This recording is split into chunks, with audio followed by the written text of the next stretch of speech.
இப்படி ஒரு நபர் நீதிபதி ஆகணும் அப்படின்னா அவங்களுக்கு என்னென்ன ஒரு கிரைட்டீரியாஸ்லாம் இருக்குது அப்படின்றத இன்றைக்கி வந்து நம்ம வீடியோவில் பார்க்க போகிறோம். கண்டிப்பாக நம்ம சேனலில் இது வரைக்கும் குறைந்தது ஒரு 300க்கும் மேற்பட்ட வீடியோஸ் வந்து போட்டுருக்கோம். அதில் வந்து மேக்ஸிமம் நம்பர் ஆஃப் வீடியோஸ் வந்து பார்த்திங்கன்னா சட்டம் சம்மந்தமாக தான் இருக்கும்.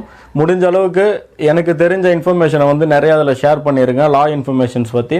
கண்டிப்பாக நீங்களும் தெரிஞ்சிருந்தது அப்படின்னா 4 பேருக்கு ஷேர் பண்ணுங்கள். உங்களுக்கு தெரியாத விஷயங்கள் ஏதாவது சொல்லியிருந்தாலும் கண்டிப்பாக ஷேர் பண்ணுங்கள். தொடர்ந்து உங்கள் ஆதரவு கொடுங்க, சப்போர்ட் பண்ணுங்கள். வீடியோக்குள்ளே போயிடலாம். முதல் விஷயம், நீதிபதி. ஃபஸ்ட்டு வந்து ஒரு நபர் நீதிபதி ஆகணும் அப்படின்னா அவங்க கம்பல்சரி வந்து ஒரு வழக்கறிஞராக இருக்கணும். வழக்கறிஞர் மீன்ஸ் அவங்க வந்து ஒரு LLB டிகிரி வந்து கம்ப்ளீட் பண்ணியிருந்தாங்க அப்படின்னா அடுத்தது வந்து ஒரு ஸ்டேட் கமிஷன் வந்து எக்ஸாம் நடத்தும். IJS இந்தியன் ஜுடிஷியல் சர்வீஸ்ன்னு சொல்லிட்டு இருக்கு. அதுக்கப்புறம் வந்து பார்த்திங்கன்னா ஸ்டேட் கமிஷனும் வந்து பார்த்திங்கன்னா அந்தந்த ஸ்டேட்டுக்குன்னு சொல்லிட்டு தனியாக வந்து எக்ஸாம்ஸ் கண்டக்ட் பண்ணுவாங்க. அதில் வந்து நம்ம பாஸ் ஆகணும். வந்து பார்த்தா நம்ம